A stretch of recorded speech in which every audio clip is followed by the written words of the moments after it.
नमस्कार दोस्तों, Microsoft Excel के इस नई वीडियो में आज आपका फिर से बहुत बहुत स्वागत है। फ्रेंड्स, आज के इस वीडियो के अंदर हम माइक्रोसॉफ्ट एक्सेल के अंदर फॉर्मेट पेंटर ऑप्शन का उपयोग करना सीखेंगे। तो आपसे छोटी सी रिक्वेस्ट है कि प्लीज़ इस वीडियो को आप स्टार्टिंग से लेके एंड तक जरूर से देखना, क्योंकि अगर आपने इस वीडियो को आधा अधूरा देखा तो आपको इस वीडियो के अंदर जानकारी भी आधी अधूरी मिलेगी। फिर आप नीचे मेरे को कमेंट बॉक्स में कमेंट करके बार बार बोलोगे कि सर हमें तो समझ में नहीं आ रहा है। तो अगर आपको अच्छी तरीके से समझना है, पूरी जानकारी अगर आपको चाहिए तो वीडियो को पूरा देखना है। समझ गए फ्रेंड? तो बिना टाइम वेस्ट किए हुए हम इस वीडियो को आगे बढ़ाते हैं। सबसे पहले फ्रेंड मैं क्या करूंगा, नीचे जो माइक्रोसॉफ्ट एक्सेल है मैं इसको यहाँ पे ओपन कर लेता हूँ। माइक्रोसॉफ्ट एक्सेल को ओपन करने के बाद में यहाँ पे जो होम टैब है, होम टैब के अंदर जो क्लिपबोर्ड ब्लॉग है, इसके अंदर फॉर्मेट पेंटर का एक ऑप्शन देखने को मिल जाता है। इस ऑप्शन का उपयोग करना हम आज के इस वीडियो के अंदर सीखेंगे कि फॉर्मेट पेंटर ऑप्शन आखिर होता क्या है और इसका उपयोग हम माइक्रोसॉफ्ट एक्सेल के अंदर किस तरीके से कर सकते हैं। पूरी जानकारी यहाँ पे मिलने वाली है, आप वीडियो में बने रहिए। समझ गए फ्रेंड?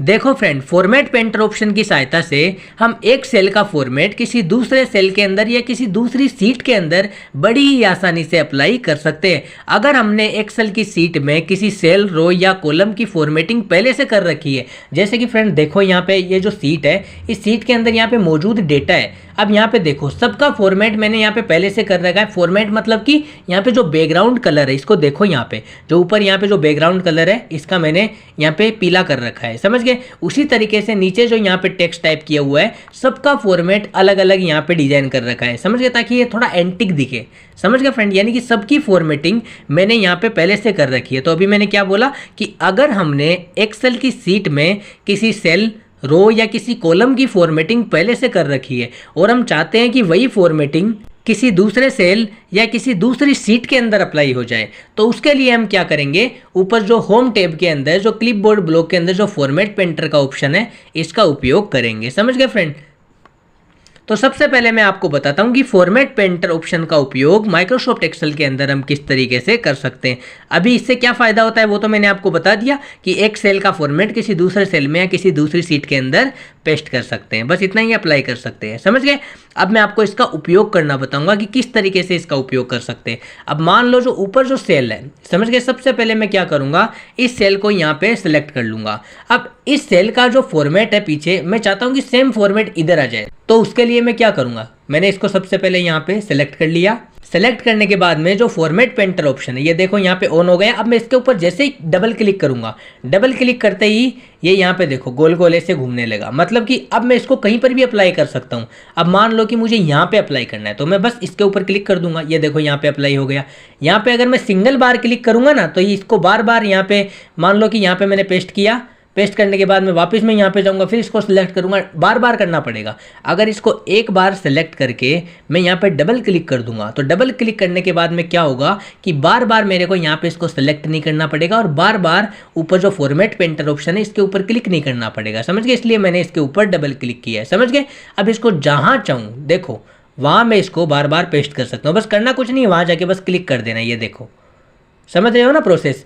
अब मान लो किसी दूसरी सीट के अंदर अप्लाई करना है, तो प्लस वाले आइकन के ऊपर मैं क्लिक करूंगा। ये देखो दूसरी सीट यहाँ पे आ गई है ना। अब मैं इसके ऊपर देखो यहाँ पे क्लिक करूंगा, ये देखो सेम फॉर्मेट देखो यहाँ पे अप्लाई हो जाएगा।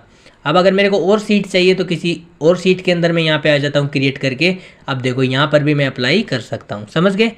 अब मैं आपको बताऊँगा, देखो सीट 1 के ऊपर मैं वापस से यहाँ पे आ जाता हूँ और कंट्रोल जेड के ऊपर क्लिक करके जो भी अभी हमने किया है यहाँ पे काम, इसको हटा देता हूँ। तो जो भी अभी तक हमने काम किया है उसको अभी हमने हटा दिया है। समझ गए? अब मान लो फ्रेंड, इस सीट के अंदर जो मौजूद डेटा है, इस डेटा के अंदर जितनी भी फॉर्मेटिंग की हुई है, मैं चाहता हूं कि ये पूरी फॉर्मेटिंग एक साथ कॉपी हो जाए। तो उसके लिए मैं क्या करूंगा, इस पूरी सीट को मैं यहाँ पे सेलेक्ट कर लूँगा।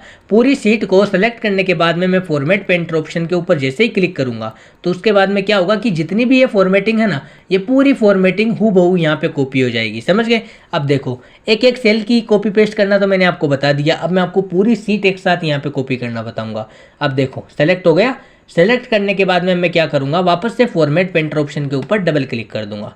डबल क्लिक मैंने यहाँ पे किया। डबल क्लिक करने के बाद सीट नंबर 4 के अंदर मैं जाऊँगा, बस सिंपली यहाँ पे क्लिक कर दूंगा। ये देखो वही फॉर्मेटिंग देखो यहाँ पे आ जाएगी। मैं जहाँ पे क्लिक करूँगा ना, ये देखो वहाँ पे ये फॉर्मेटिंग आ जाएगी। समझ गए?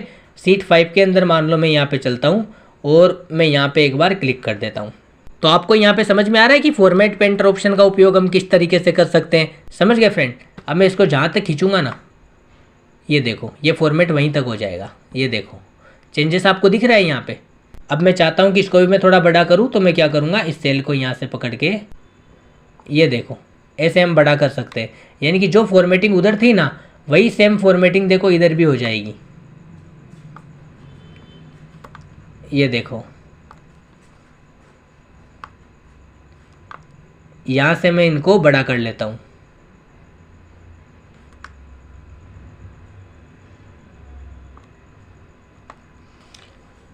अब वही सब कुछ मैं यहाँ पे भी टाइप कर सकता हूँ, यानी कि स्टूडेंट का नाम, सेक्शन वगैरह जो भी मेरे को यहाँ पे टाइप करना है, जो जिस भी स्टूडेंट की यहाँ पे लिस्ट रेडी करनी है वो लिस्ट मैं यहाँ पे रेडी कर सकता हूँ।